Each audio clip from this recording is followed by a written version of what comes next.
Welcome back. Stand firm for the Waltz. Still reacting to videos, having a great time, so we're going to get right back into it. Had a patient got stabbed in the heart.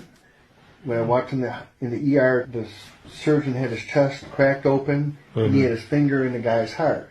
They pronounced him dead. He was a young man, maybe 22, 23 years old. Drug deal that went bad.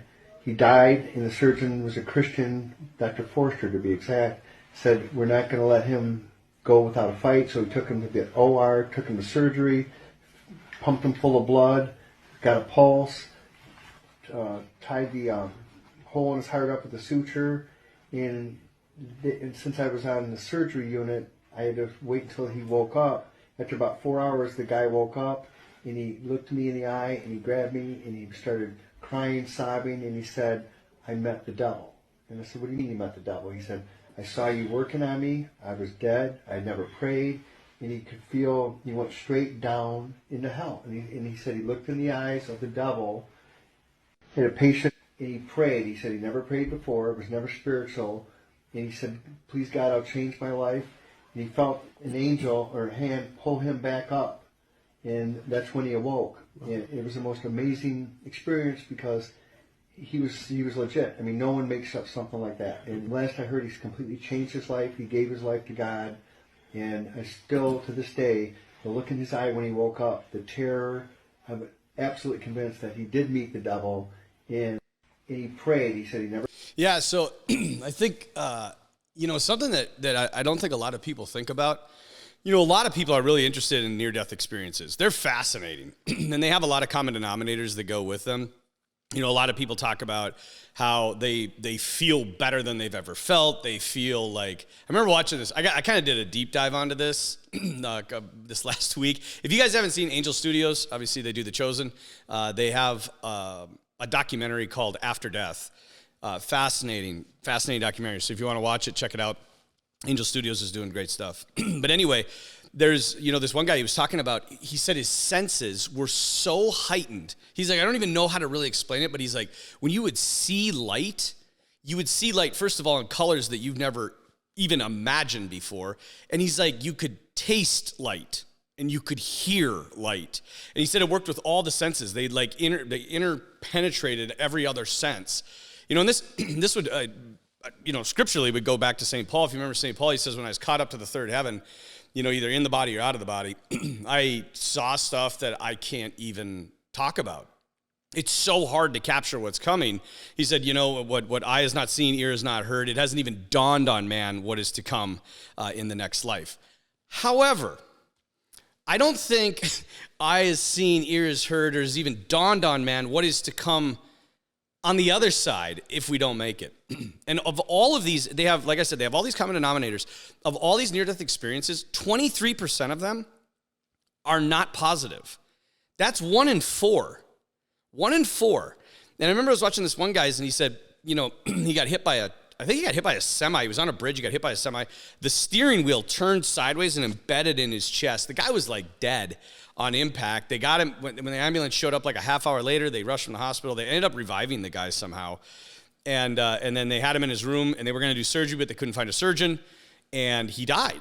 He flatlined, and he said, all of a sudden, I closed my eye. I said goodbye to my wife, and I closed my eyes, and all of a sudden, I was looking out the window. And it was, talking about all these the heightened senses, and he's like, I felt amazing. And I turned around, and I looked, and my wife was just crying, and I was trying to talk to her, and I couldn't get I couldn't get through to her. And then I looked over, and there was my dead body. And he's like, so I was all screwed up. I didn't know what was going on. So I yelled, and I went out into the hallway. When I got into the hallway, he's like, I looked, and there was this group of people that's kind of like dark. They were kind of like darkened silhouettes. And he said, I need your help. And they're like, oh, we know who you are. You need to come with us. And he's like, okay. He still thinks he's in hospital. He's trying to figure out how to save his own life, I think. And then he walks with this guy, or this group of people, and then it keeps getting darker and darker and darker and darker.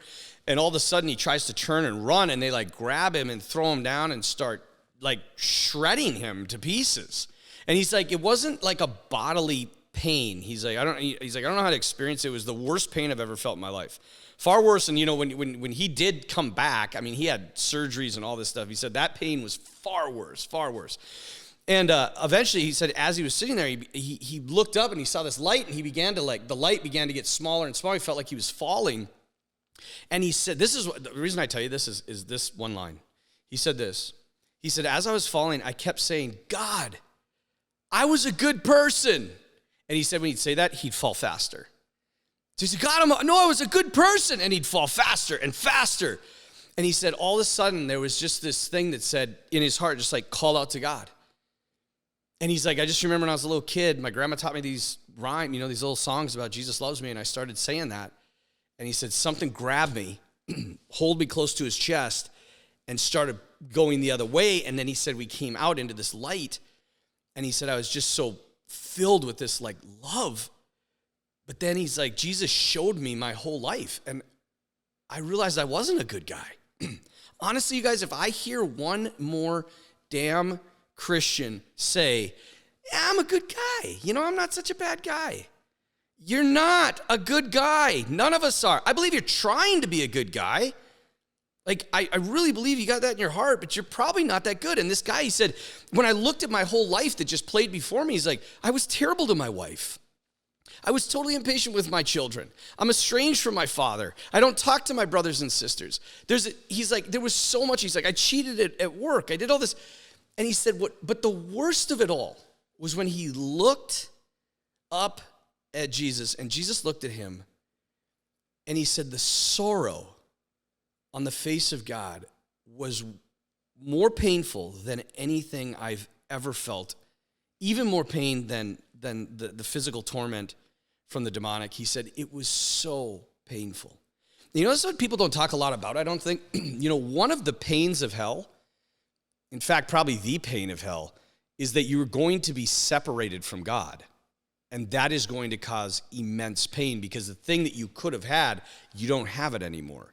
And that's what the devil wants, right? Because what did the devil had? He had relationship with God, and he lost it. And so he wants to inflict that pain, that punishment on us.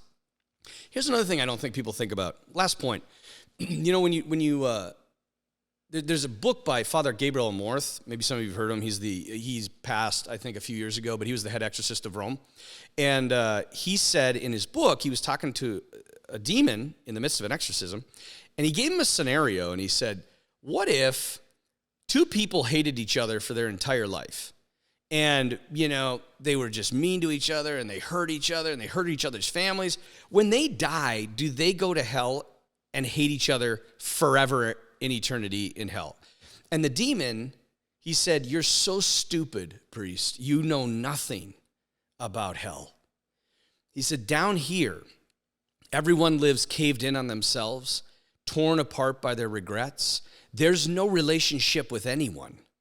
Everyone is in profound solitude and weeps over their mistakes. Hell is like a cemetery. Now, you want to, like,